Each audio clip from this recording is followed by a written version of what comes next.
அனைவருக்கும் வணக்கம்.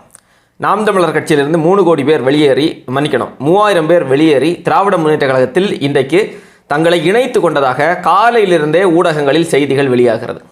எந்த ஊடகத்தில் வெளியாகிறது? எல்லா ஊடகத்திலும் வெளியாகிறது. அத்தனை முதன்மை காட்சி ஊடகங்களிலும் இந்த செய்தி ஃப்ளாஷ் நியூஸாக, பிரேக்கிங் நியூஸாக நேரலை செய்யப்படுகிறது. நாம் தமிழர் என்றாலே புறக்கணிக்கக்கூடிய, நாம் தமிழர் என்கிற பெயரை கேட்டாலே மூடி மறைக்கக்கூடிய ஊடகங்கள் இன்றைக்கு காலையிலிருந்தே நாம் தமிழர் கட்சியிலிருந்து 3000 பேர் வெளியேறினர், நாம் தமிழர் கட்சி கூடாரம் காலியாகிவிட்டது, சீமானுக்கு அதிர்ச்சி, நாம் தமிழர் கட்சி நிலை குலைந்து விட்டது, வலுவிழந்து விட்டது என்றெல்லாம் பேசி கொண்டிருக்கிறார்கள், எழுதி கொண்டிருக்கிறார்கள். இன்னும் சிலர் என்ன சொல்கிறாங்கன்னா, 3000 இல்லைங்க, 4000 பேர் வெளியேறினாங்க நாம் தமிழர் கட்சியிலிருந்து, 4500 பேர் வெளியேறிட்டாங்க, 5000 பேர் வெளியேறிவிட்டார்கள் என்று சொல்லி அடிச்சு விட்டுறது தானே. காசா பணமா யார் கேட்குறது? 50,000 பேர்னு சொன்னாலும் சொல்லிட்டு போகலாம். அதை போய் யாராவது கேட்பாங்களா? அதை போய் யாராவது என்கொயரி பண்ண போகிறாங்களா? ஒன்றும் இல்லை. அதனால் அடித்து விடுறது. இதில் இன்னொரு செய்தி என்ன வருது அப்படின்னா, 2000 பேர் தான் நாம் தமிழர் கட்சியை சார்ந்தவர்கள், மீதமுள்ள 1000 பேர் மாற்று கட்சிகளை சார்ந்தவர்கள், வேறு கட்சிகளை சார்ந்தவர்கள் என்று சொல்லி சில ஊடகங்களில் அப்படி ஒரு செய்தி வருகிறது. இல்லை, ரொம்ப கொடுமை என்னென்னா, நேற்றைக்கே செய்தியை வெளியிட்டு விட்டார்கள் ஊடகங்கள். நாம் தமிழர் கட்சியிலிருந்து 3000 பேர் வெளியேறி திமுகவில் இணைகிறார்கள் என்று நேற்றைக்கே வெளியிட்டார்கள். இப்படி ஒரு சம்பவத்தை நம்ம இதுவரை பார்த்துருக்கவே முடியாது. ஒரு கட்சியில் இருக்கக்கூடிய நபர்கள் இன்னொரு கட்சியில் போய் இணைவது வழக்கம். ஆனால் இந்த செய்தி எப்பொழுது வெளியாகும்? கட்சியில் இணைந்ததற்கு பிறகு இத்தனை பேர் வெளியேறினார்கள், இந்த கட்சியில் இணைந்தார்கள் என்று செய்தி வரும். அப்படிதானே? இங்கே அப்படி இல்லை. நேற்றைக்கே 3000 பேர் கிட்டத்தட்ட இணைந்து விட்டதாக செய்திகள் எல்லாம் வெளியிட்டார்கள். இதில் ஒரு பெரிய காமெடி என்ன அப்படின்னா, இதில் 3000 பேர், 2000 பேர், 4000 பேர்லாம் நாம் தமிழர் கட்சியிலிருந்து வெளியேறலை. மொத்தம் ஒரு 20-30 பேர் இருப்பாங்க. அவர்கள் பெயரை வாசிச்சாங்க இல்லையா? சிலருடைய பெயரை குறிப்பிட்டு அந்த நிகழ்ச்சியிலே சொன்னார்கள், இவர்கள் எல்லாம் இந்த மண்டல செயலாளர், இந்த மாவட்ட செயலாளர், 8 மாவட்ட செயலாளர், ஒரு மண்டல செயலாளர் என்று சொல்லி பேசினார்கள் இல்லையா? அந்த நபர்கள் நாம் தமிழர் கட்சியில் இருந்தவர்கள், கட்சியிலிருந்து வெளியேற்றப்பட்டவர்கள், இல்லை என்றால் வெளியேறியவர்கள். அவர்கள் அங்கே போய் இணைந்தார்கள். ஐயா ஸ்டாலின் அவர்களுக்கு சால்வை அணிவித்தார்கள் இல்லையா? அவர்கள் நாம் தமிழர் கட்சியை சார்ந்தவர்கள். அதில் எந்த மாற்று கருத்தும் இல்லை. ஒரு 30 பேர் போய் சேர்ந்திருக்கிறாங்க. இதில் பெரிய கொடுமை என்னென்னா, அந்த 30 பேரும் இன்றைக்கு தான் திமுகவில் போய் இணைந்தார்களா என்று கேட்டால், ஏற்கனவே 2 முறை இணைந்தவர்கள், இல்லை 3வது முறையாக இணையக்கூடிய நபர்கள் எல்லாம் இருக்கிறார்கள். திமுகவுடைய மாணவர் அணி தலைவர் ராஜீவ்காந்தி அவர்கள் குறிப்பிட்டு பேசுகிற போது, கன்னியாகுமரியிலிருந்து சேரன் பாண்டியன் வந்திருக்கிறார், கட்சியில் இணைகிறார் என்று குறிப்பிடுறார். அவர் அந்த சேரன் பாண்டியன் திமுகவில் இணைஞ்சு 2 வருஷத்துக்கிட்ட ஆகுது. அவர் ஏற்கனவே கே நேரு அவர்களுடைய தலைமையில் இப்போ சமீபத்தில் நெல்லை மாவட்டத்திலிருந்து சிலர் கட்சியிலிருந்து வெளியேறி திமுக இணைந்தார்கள் இல்லையா? அந்த இணைப்பு விழாவில் இந்த சேரன் பாண்டியன் அங்கே உண்டு. இப்போ இந்த இணைப்பு விழாவிலும் அந்த சேரன் பாண்டியன் இருக்கிறார். இந்த சேரன் பாண்டியன் மட்டும் இல்லை, இவங்க என்ன செஞ்சிருக்கிறாங்கன்னா, கடந்த ஒரு 3-4 ஆண்டுகளாக நாம் தமிழர் கட்சியிலிருந்து யாரெல்லாம் வெளியேறினார்களோ, யாரெல்லாம் வெளியேறி திமுகவில் இணைந்தார்களோ, அவர்கள் எல்லோரையும் மறுபடியும் ஒன்றாக சேர்த்து, அல்ல ராஜீவ்காந்தி அவர்கள் அவரையும் சொல்லியிருந்திருக்கலாம், திமுகவில் ராஜீவ்காந்தி தன்னை இணைத்துக் கொண்டாருன்னு. அவரை மட்டும் விட்டுட்டாங்க. ஏன்னா அவர் கொஞ்சம் ரொம்ப முன்னாடி, ஒரு 3 வருஷத்துக்கு முன்னாடி, 4 வருஷத்துக்கு முன்னாடி இணைந்ததுனால அவரை இந்த முறை சேர்க்காமல் விட்டுருக்கிறார்கள். இதில் இந்த நாம் தமிழர் கட்சியில் இருக்கக்கூடிய இந்த நபர்கள் கூடுதலாக வழக்கம் போல் பணம் கொடுத்து கூட்டிட்டு வருவாங்க இல்லையா நபர்கள், அந்த நபர்கள் எல்லாம் சேர்த்து வச்சு ஒரு கூட்டத்தை கூட்டி இன்னைக்கு காலையிலிருந்தே நாம் தமிழர் காலியாகி விட்டது என்று சொல்லி காமெடி செய்து கொண்டிருக்கிறார்கள். இது என்னது இதெல்லாம்? ஏன் இவ்வளவு பதட்டம்? இது இப்படி ஒரு நாடகத்தை அரங்கேற்றணும்னா எவ்வளவு பதட்டத்தின் உச்சத்தில் அவர்கள் இருக்கிறார்கள்? எவ்வளவு பதட்டத்தின் உச்சநிலையை அடைந்திருந்தால் இப்படிப்பட்ட ஒரு காமெடித்தனமான சில்லறத்தனமான வேலையை திமுக செய்யும்? இதில் என்ன சொல்கிறாங்கன்னா, பெரியார் குறித்து சீமானவர்கள் தவறாக பேசியதால் கட்சியிலிருந்து எல்லாருமே வெளியேறிட்டாங்களாம். இதை விட ஒரு பெரிய காமெடி உண்டா? பெரியார் குறித்து பேசியதற்காக வெளியேறினார்கள் என்று சொன்னீர்கள் இல்லையா? அவர்களிடம் பெரியாரை பற்றி ஒரு 5 நிமிஷம் பேச சொல்லு.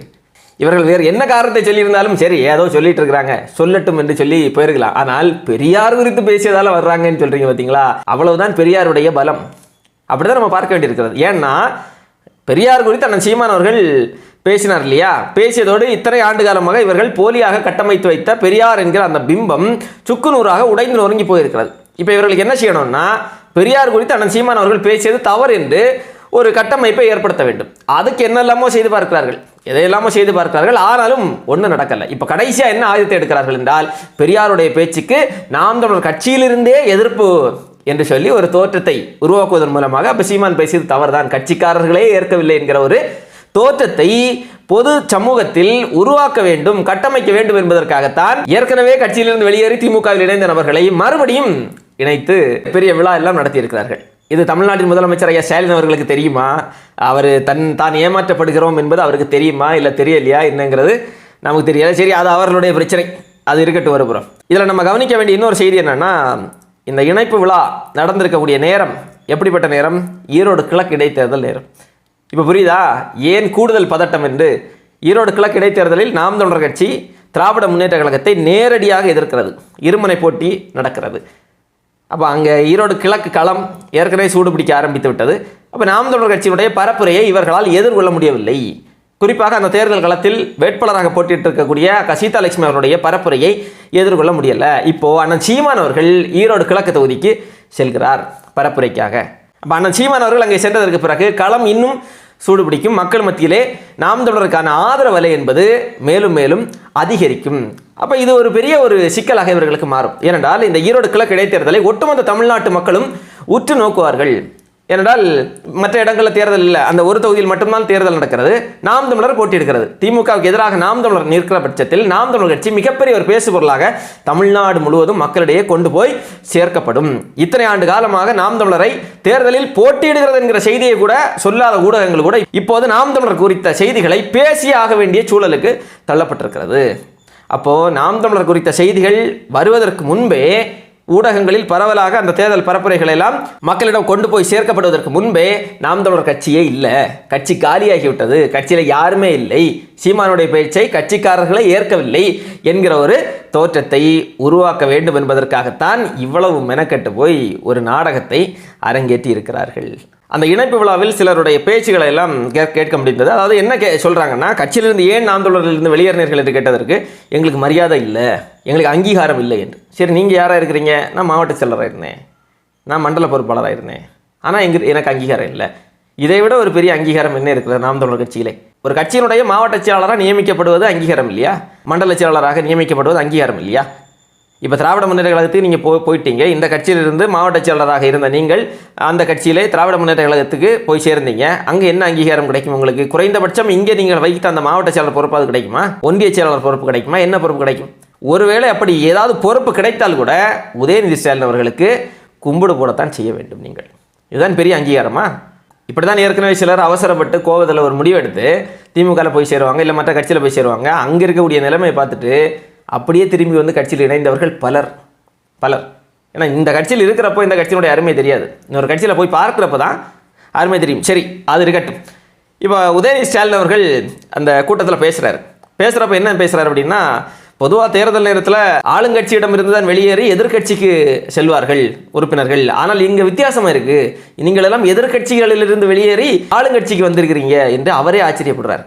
ஏன் நாங்கள் இவ்வளோ கேடுகட்ட ஒரு கேவலமான ஆட்சி கொடுத்துட்டு இருக்கிறோம், ஒட்டுமொத்த தமிழ்நாட்டு மக்களும் எங்கள் மீது கடுமையான அதிருப்தியில் இருக்கிறார்கள், நீதிமன்றமே எங்களுடைய நடவடிக்கைகளை எல்லாம் கடுமையாக விமர்சிக்கிறது, நீங்கள் என்னடான்னா வேறு கட்சியிலிருந்து எங்கள் கட்சியில் வந்திருக்கிறீங்களே, யாரடா நீங்கள்லாம் என்று உதயநிதி ஸ்டாலின் அவர்கள் மனசுக்குள்ளாடி நினைச்சிருப்பார். அந்த நினைப்பு தான் வார்த்தையாக வெளியே வந்தது. அது மட்டும் இல்லாமல் உங்களை போல் இன்னும் நிறைய பேர் இருக்கிறாங்க அங்கே, அவங்க எல்லோரையும் அழைச்சிட்டு வாங்க என்று. இப்போ தெரியுதா திமுகவினுடைய நிலைமை எப்படி இருக்குன்னு? நாம் தமிழர் கட்சியிலிருந்து ஆட்கள் எல்லாம் அழைச்சிட்டு வாங்க என்று வெளிப்படையாகவே துணை முதலமைச்சர் உதயநிதி ஸ்டாலின் அவர்கள் பொது மேடையில் பகிரங்கமாக பேசுகிறார் என்றால் திராவிட முன்னேற்ற கழகம் எந்த அளவிற்கு வலுவிழந்து போயிருக்கிறது என்பதற்கு இதைவிட சான்று வேற எதுவுமே தேவையில்லை. அமைச்சர் துரைமுருகன் அவர்கள் பேசுகிறார். அவர் பேசுகிறப்ப என்ன சொல்கிறாருன்னா, நான் இந்த மண்டபத்துக்கு இதுக்கு முன்னாடி வந்திருக்கிறேன், இங்கே வர்றப்போ இந்த மண்டபம் வந்து இப்படியெல்லாம் நிரம்பியெல்லாம் இருக்காது, கொஞ்சம் பேர் இருப்பாங்க, ஆனால் இப்போது மண்டபமே நிரம்பி விட்டது என்று அவர்களுடைய வலிமையின்மையை அவர்களே காட்டுகிறார்கள். அதாவது நாம் தமிழர் கட்சியிலிருந்து ஆட்கள் போனதுனால தான் திமுக வலிமையாக இருக்கிறதா, மண்டபமே நிரம்பிட்டான். இல்லாமல் திமுகவினரை வைத்து மட்டும் கூட்டங்கள் நடத்துகிற போது கூட்டமே வராதான். இப்போ கூட நாம் தமிழர் கட்சியை சார்ந்தவர்கள் வரல, நீங்கள் பணம் கொடுத்து ஆட்களை கூட்டிய காரணத்தால் கூட்டம் நிரம்பி இருக்கு. அது துரைமுருகனுக்கு அந்த செய்தியை சொன்னார்களா, இல்லை அவரிடமும் செய்தியை சொல்லாமல் மறைத்தார்களா என்பது தெரியல. சரி, அது ஒருபுறம் இருக்கட்டும். இப்போ கடைசியாக தமிழ்நாட்டின் முதலமைச்சர் திமுக தலைவர் ஐயா ஸ்டாலின் அவர்கள் பேசுகிறாரு. அவர் பாவம் ரொம்ப பதட்டத்தின் உச்ச நிலைக்கு போய் பொறுக்க முடியாமல் கட்டுப்படுத்த முடியாமல் கோபத்தை எல்லாம் அப்படி அடக்கி வச்சு அவர் வந்து பொறுத்து கொள்ள முடியாமல் அவர் பேசினார் சில வார்த்தைகள் எல்லாம். ஆனால் சீமான் அவர்களை முழுக்க சீமான் அவர்களை தான் விமர்சனம் செய்து பேசினார். ஆனால் அந்த சீமான் அவருடைய பேரை சொல்ல முடியலை. அச்சம், பயம், நடுக்கம் நீங்களெல்லாம் ஒரு கட்சியிலிருந்து வந்திருக்கிறீர்கள், அந்த கட்சி தலைமை சரியில்லை என்று அந்த கட்சியினுடைய பெயரை கூட நான் சொல்ல விரும்பவில்லை. நானோ பொதுச் செயலாளரோ மாற்று கட்சி என்றுதான் சொல்கிறோமே தவிர அந்த கட்சியின் பெயரையே நாங்கள் சொல்லவில்லை. ஏன் சொல்லுங்க, சொல்லித்தான் பாருங்கள். நீங்கள் தான் முதலமைச்சராச்சே, திராவிட மாடல் அரசினுடைய முதலமைச்சராச்சே, திமுகவினுடைய இத்தனை ஆண்டு காலம் அதிகாரத்தில் இருந்த ஒரு கட்சியினுடைய தலைவராச்சே, கருணாநிதி அவர்களுடைய மகனாச்சே, சொல்லுங்க. நாம் தமிழர் என்கிற பெயரை சொல்வதற்கு எவ்வளவு அச்சம் உங்களுக்கு, எவ்வளவு பயம், எவ்வளவு நடுக்கம். ஆனால் சீமானவருடைய பெயரை சொல்வதற்கு ஏன் இவ்வளவு அஞ்சு நடுங்குகிறீர்கள்? பெயரை சொல்லுங்க. எல்லாருடைய பெயரையும் சொல்கிறீர்களே நீங்கள், எல்லோருடைய பெயரையும். இவர் பேரை சொன்னால் அடையாளம் கிடைச்சிருமா? நீங்கள் சொல்லி தான் எங்களுக்கு இனி அடையாளம் கிடைக்க போகிறதா?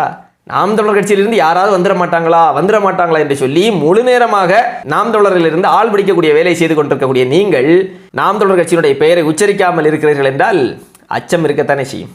அந்த அச்சம் இருக்கட்டும். அந்த அச்சம் எங்களுக்கு பிடித்திருக்கிறது முதல்வர் ஸ்டாலின் அவர்களே. நமக்கு ஒரே ஒரு பதில் தான் இறுதியாக. திராவிட முன்னேற்ற கழக ஆட்சி, இந்த அரசு கடந்த 3.5 ஆண்டு காலத்தில் எவ்வளவு கேடுகட்ட ஒரு ஆட்சியை நடத்தியது என்பது எல்லோருக்குமே தெரியும். அது திமுகவில் இருப்பவர்களுக்கும் தெரியும், நாம் தமிழர் கட்சியில் இருப்பவர்களுக்கும் தெரியும், இங்கிருந்து வெளியேறி திமுகவில் இணைந்த நபர்களுக்கும் தெரியும். இவர்கள் இன்றைக்கு நாடகம் நடத்தியதில் பணம் கொடுத்த ஆட்களை எல்லாம் கூட்டிகிட்டு வந்து கூட்டத்தை கூட்டினார்கள் இல்லையா, பல ஆயிரம் பேர் இணைந்தார்கள் என்று. அப்படி கேடுகட்ட ஆட்சியை கொடுக்கக்கூடிய ஒரு கட்சியில் போய் சிலர் இணைகிறார்கள் என்றால் எதற்காக இணைவார்கள் என்பது தெரியாத முட்டாள்கள் அல்ல தமிழ்நாட்டு மக்கள்.